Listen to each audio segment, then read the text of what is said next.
Bonjour les Vierges, bienvenue sur ma chaîne, merci d'être là. Moi je suis ravie de vous accueillir pour votre guidance du week-end du 29 et 30 juillet 2023. Donc c'est une lecture toujours générale, intuitive, qui ne peut pas parler à chacun d'entre vous. Donc prenez vraiment uniquement ce qui fait écho en vous, ce qui résonne, et puis le reste, vous laissez couler, ça c'est très important. Je voulais vous dire aussi que je prépare les guidances du mois d'août 2023 et qu'il n'y aura pas de guidance de week-end de tout le mois d'août. Je reprendrai fin août, début septembre. Voilà, ça sera. J'ai besoin d'un petit temps de pause pour récupérer de belles énergies. Donc les guidances au mois d'août, il y en aura quelques-unes, mais ça portera sur des messages ou des guidances au fil de l'eau, au fil de ce que je pourrais vous transmettre ou des envies que j'aurais de vous passer quelques infos. Donc voilà, on est parti donc du coup pour vous les Vierges pour ce premier message de l'oracle du Pays des Merveilles. Je prends un premier message de cet oracle, ensuite je continue avec le tarot de la sorcière moderne et je finis avec un message conseil du petit oracle de l'intuition. Allez, c'est parti pour vous les Vierges. Quel est le premier message pour vous pour ce week-end? Allez, on va prendre celui-ci. Qu'est-ce qu'on nous dit? Je regarde que vous voyez. On nous dit, nous sommes tous fous ici. Tout le monde est un peu différent. Alors, il y a cette notion de différence, d'acceptation de l'autre tel qu'il est, comme il est, avec ses défauts, avec ses qualités, avec ses particularités. Il y a vraiment la notion de la... Quand on dit nous sommes tous fous ici, c'est que la folie, c'est simplement une façon de voir une situation qui n'entre pas dans nos codes, qui n'entre pas dans nos valeurs, qui n'entre pas dans la matrice de comment on s'est construit. Donc il y a cette notion que tout le monde est un peu différent, il y a une acceptation que le monde qui nous entoure, que les gens qui nous entourent, que les situations qu'on vit, euh, peut-être nous heurtent un peu, heurtent nos convictions, heurtent nos habitudes, heurtent la façon dont on a envie de voir les choses, dont on voit les choses. Et ça questionne, ça pousse à réfléchir sur sa propre identité. Il y a une notion aussi de s'apercevoir que euh, ce que nous on trouve de différent chez l'autre, en effet miroir, nous renvoie aussi la différence qu'on a pour l'autre. Et il y a ça qui est en jeu, c'est la, la- je ressens plus la prise de conscience que ce qu'on, de ce que nous renvoie l'autre ou une autre situation. Ou, voilà, ce que nous renvoie quelqu'un ou quelque chose nous montre à quel point on a aussi des différences qui peuvent heurter, qui peuvent questionner ce que la personne ou la situation qui est en face de nous. Voilà, donc c'est un peu l'effet miroir. C'est toujours un effet miroir. On est toujours en miroir de quelque chose, ce qu'on ressent ou ce qu'on juge chez une autre ou chez un autre, une autre situation ou une autre personne. C'est toujours en miroir avec ce qui est déjà en nous et ce qui nous questionne. Donc j'ai plus cette impression d'effet miroir, de ce que ça renvoie. Alors, on y va sur le tarot. Je vais prendre 3 cartes, je vais les étaler et on va voir après. On va regarder un peu à quoi ça s'attache, cette notion de différence et d'effet miroir. Je ne sais pas pourquoi j'ai cet effet miroir. Allez, je prends 3 cartes pour les vierges. C'est parti. Première, deuxième, troisième. Je prends une pour voir comment vous vous sentez. Une deuxième pour ce qui va être soutenant, le point de vigilance, et une dernière pour l'énergie fin du week-end. Allez, c'est parti et je regarde le dos de deck. Le dos de deck, on a ce roi de coupe. Alors, le roi de coupe, c'est l'énergie de quelqu'un qui est très en phase avec ses émotions, qui est très en phase avec tout ce qu'il peut ressentir, tout ce qu'il peut transmettre aussi. mais qui est surtout pas touché par ses émotions, qui les maîtrise, qui les garde pour lui, qui ne se laisse pas déstabiliser par tous ces remous émotionnels. C'est l'énergie de quelqu'un qui prend de la hauteur par rapport on voit toutes ces vagues à ses pieds, mais il n'est pas touché par ça. Qui prend de la hauteur par tout un magma émotionnel qui serait autour de lui et qui se détache de ça. Voilà, qui met vraiment de la distance avec son cœur, son ressenti pour garder une posture, pour garder la maîtrise. Voilà, on est vraiment dans la notion d'une maîtrise. Et le lien peut-être avec la notion de différence, c'est peut-être autour c'est très émotif, c'est très changeant relationnellement, émotionnellement. Et y a cette notion de se mettre à part, de se mettre en hauteur, de se décaler de ça. Parce que peut-être on ne s'y retrouve pas. Alors, on va regarder avec la situation. On a le 3 de bâton, on a le chariot inversé et on a le 10 de bâton inversé. Alors, chariot inversé, 10 de bâton inversé. Ok.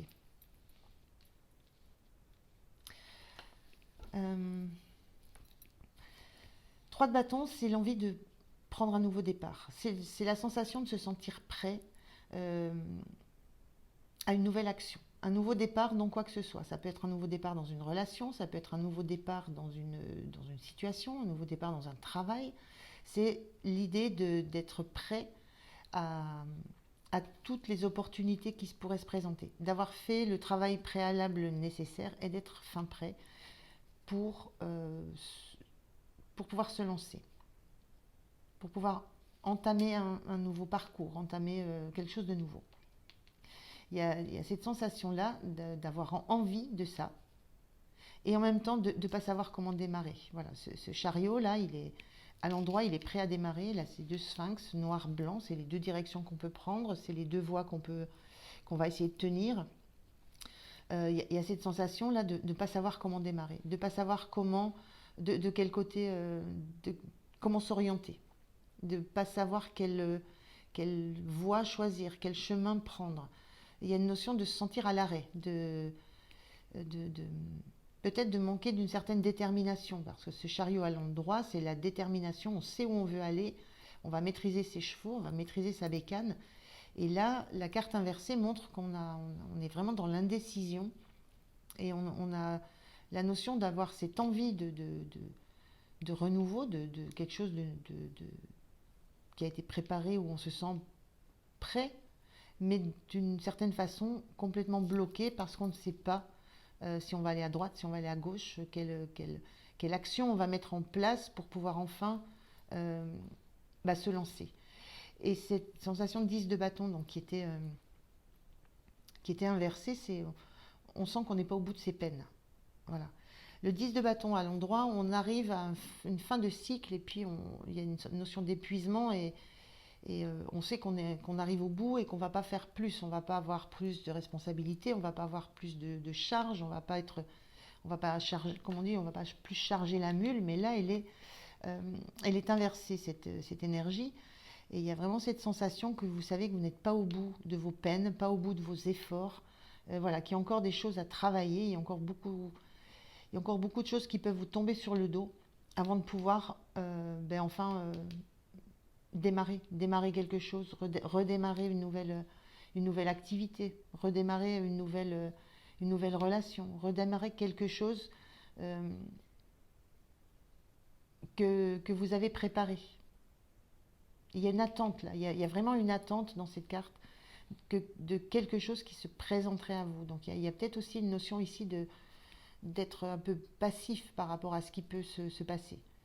Et là, on sent un blocage et on sent que vous avez cette sensation de ne pas savoir comment démarrer, de ne pas savoir où aller et d'avoir encore beaucoup de choses qui vont vous occuper, qui vont vous demander du travail. Donc il y a un petit peu ces énergies-là. Alors, comment vous vous sentez? On est en 9 de Pentacle. Le 9 de Pentacle, c'est l'énergie de quelqu'un qui récolte ce qu'il a semé. C'est une énergie plutôt positive là pour le coup, cette énergie. Donc vous sentez, il y a une énergie comme vous sentez bien, vous vous sentez dans... Il y a une notion d'autonomie. On récolte ce qu'on a semé, on récolte les fruits de tout le labeur qu'on a fait, qu'on a mené. Euh, il y a cette sensation aussi avec ce personnage, cette main posée sur ce denier, d'avoir besoin de se rassurer par les possessions, les biens qu'on a. On a travaillé pour ça, mais il y a une notion d'être, vous vous sentez en sécurité par le fait d'avoir de la matière, du bien, de posséder des choses. Et il y a aussi cette sensation de, c'est au premier plan ici sur cette carte, donc il y a besoin que ça se voit. Et il y a besoin d'être rassuré par ça. Il y a cette main posée sur ce denier qui me renvoie l'idée de s'assurer qu'on a toujours ce qu'il faut, qu'on a toujours, qu'on a, qu'on a toujours ce qu'on a rêvé d'avoir en travaillant. Il y a ce besoin, voilà, ce besoin d'être rassuré par ce qu'on possède, par de l'abondance, par de la richesse, de la matière. Et besoin de le toucher, besoin que ça soit tangible. Euh, et le fait d'être là, là aussi, on est dans une position, on est dans un immobilisme. Ce personnage-là, enfin, c'est une femme, ce sont quasiment toutes des femmes sur ce jeu, donc elle est plantée là au milieu de son jardin, elle touche son denier pour vérifier qu'il est bien là et qu'elle a bien tout ce qu'il lui faut, tout est toujours là. Et bon, elle regarde un petit peu vers l'avenir, ce qui pourrait se passer, mais les deux pieds sont bien plantés. Donc il y a une notion d'immobilisme, il y a une notion de peut-être de s'imaginer qu'on va peut-être aller pouvoir changer, avancer, bouger, mais en même temps, il y a ce besoin d'être fortement rassuré, et ce qui rassure, c'est de rester là où on est, avec tout ce qu'on a autour de soi, qui ne bouge pas. Le denier, c'est quand même du lourd, c'est de la matière, c'est du concret, euh, quelque chose qui ne va pas bouger, et quelque chose qu'on a du mal à lâcher. Donc il y a en même temps cette envie que quelque chose arrive, mais une forte inertie, voilà, chercher le mot, une forte inertie par rapport à ça, l'inertie d'une bécane qui ne démarre pas, une inertie due aux charges, aux responsabilités qu'on prend et, et, et sous lesquelles on croule, mais c'est pas grave, on sait qu'on peut encore en supporter, on est encore au bout, et une certaine inertie euh, dans un confort dans lequel on se sent en sécurité, hein, entouré de tout ça. Donc voilà, il y a ces deux énergies. Celle qui prend le dessus, là, c'est vraiment cet immobilisme, ce fait de se raccrocher à ne pas réussir à faire un pas et de se raccrocher à ce qu'on connaît, à ce qu'on maîtrise. Et la notion de différence, là, je vous avais dit, la notion, c'est se confronter aussi à... C'est en effet miroir. Voilà, qu'est-ce qui fait qu'on se bloque dans des situations qui sont épuisantes, fatigantes, euh, et qu'on ne s'autorise pas à, à lâcher. Là, cette personne-là, elle est encore accrochée à un dernier bâton, donc elle n'est pas non plus prête à lâcher quelque chose. Il y a une envie, mais il y a encore le fait de se raccrocher à ce bâton, de se raccrocher à ce denier. Il y a encore beaucoup trop d'accroche de ce qui existe matériellement, concrètement, pour vraiment se diriger ou vraiment faire un pas vers autre chose de différent. Alors, ce qui va être soutenant, c'est qu'il y a, il y a un entourage familial, il y a un entourage relationnel, il y a de l'abondance autour de vous, il y a de l'amitié. Donc, ce qui vous soutient, c'est que il y a vraiment un sentiment d'être dans une notion de clan. euh, et cette sensation-là alors moi, ce qui me vient, c'est cette couronne de denier, ce que je vois, là, comme ils sont tenus par cette personne. Et cette sensation, ce qui vous soutient, c'est que vous savez qu'il y a une famille, qu'il y a de l'entourage, et vous savez que vous avez suffisamment pour les protéger. C'est comme si on avait aussi dessus là un toit très concret, très matériel, de la richesse. Ce qui vous soutient, c'est la sensation que vous êtes le garant en fait du bon fonctionnement de tout un clan, de tout un groupe, de tout un environnement, de par la matière que vous amenez, de par la richesse, de par les biens, de par l'immobilier, euh, de par la valeur que vous apportez, la valeur tangible. Et c'est ça que vous protégez, c'est ça que vous avez besoin d'avoir sous la main toujours, pour toujours être sûr de pouvoir assurer, ben, assurer un confort à une famille, et ça parle de transgénérationnel aussi, ça parle d'amitié, voilà. Être un peu comme un soutien financier. Donc ça vous aide d'avoir cette posture et de savoir que vous avez toujours ces ressources-là et que vous assurez un peu le bien-être en fait de ceux qui dépendent de vous. Le point de vigilance, on a cette impératrice, donc en point de vigilance, elle va être inversée. Le point de vigilance avec l'impératrice, c'est la notion d'un moment. L'impératrice, elle crée, je trouve plus le mot, elle donne naissance, elle est dans la créativité. Elle a élaboré des plans, mais il y a un moment donné, elle fait, elle acte, elle agit. Donc le point de vigilance, c'est ne pas rester dans cette période de gestation, d'attente, d'immobilisme, d'inertie. Il y a cette idée avec cette impératrice, à un moment donné, on y va, on donne naissance à tout ce qu'on a pu imaginer, à tout ce qu'on a pu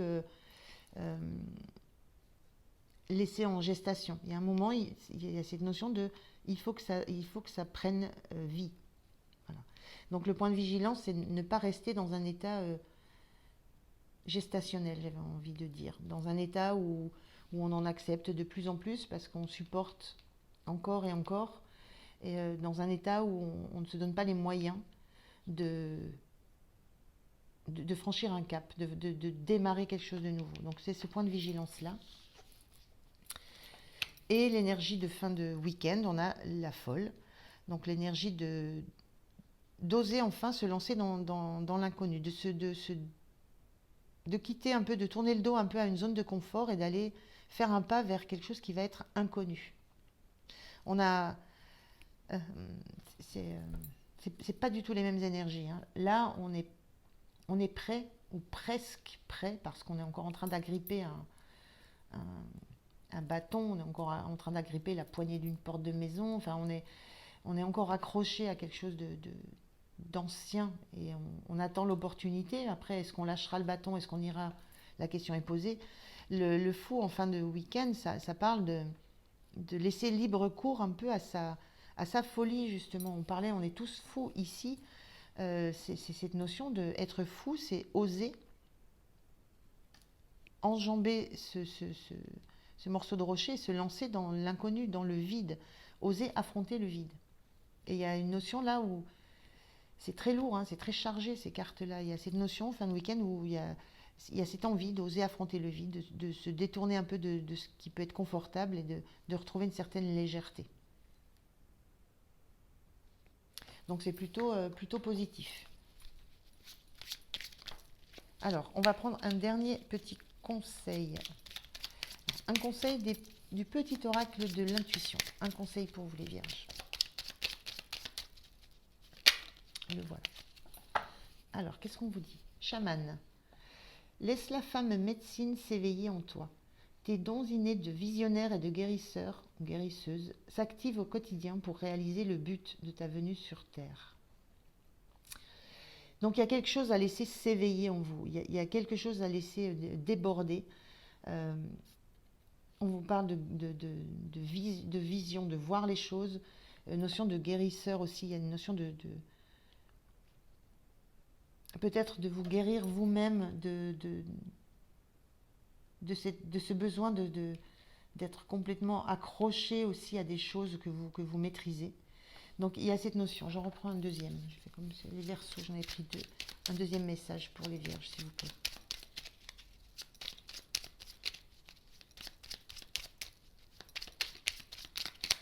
La notion des dons innés de visionnaire, c'est que vous savez les choses, que vous comprenez les choses. Vous avez il y a l'intuition de l'intuition de savoir où vous en êtes exactement dans le parcours. Cette intuition-là, vous l'avez. Sauf que vous avez besoin de vous en dégager complètement émotionnellement. Voilà, il y a un petit peu cette notion-là. Allez, un deuxième message conseil, un deuxième conseil, s'il vous plaît, pour les vierges. Le voilà, qu'est-ce qu'on vous dit? Sympathie. Une vraie présence et voir le meilleur chez l'autre améliore toutes tes relations. Alors tu croises des êtres bienveillants et tu reçois une aide fabuleuse. Donc une vraie présence, c'est-à-dire être en phase avec ce qu'on ressent et voir le meilleur chez l'autre, c'est-à-dire, moi ça me parle de cette différence. Hein. Ce qui est différent chez l'autre n'est pas pire ou meilleur, c'est autre chose. Et c'est toujours à voir avec un regard neuf et un regard euh, bienveillant. Donc ça améliore toutes vos relations. Voilà. Donc il y a vraiment un regard à changer sur votre environnement et sur la notion de, de ce qui est nouveau, de ce qui est différent, de ce qui va être différent dans le fait de se mettre en mouvement. Voilà, de ce que ça va amener de différence. Voilà les vierges, écoutez, je vous souhaite un très bon week-end. Je vous remercie de m'avoir écouté et moi je vous dis à très très bientôt. Merci, au revoir.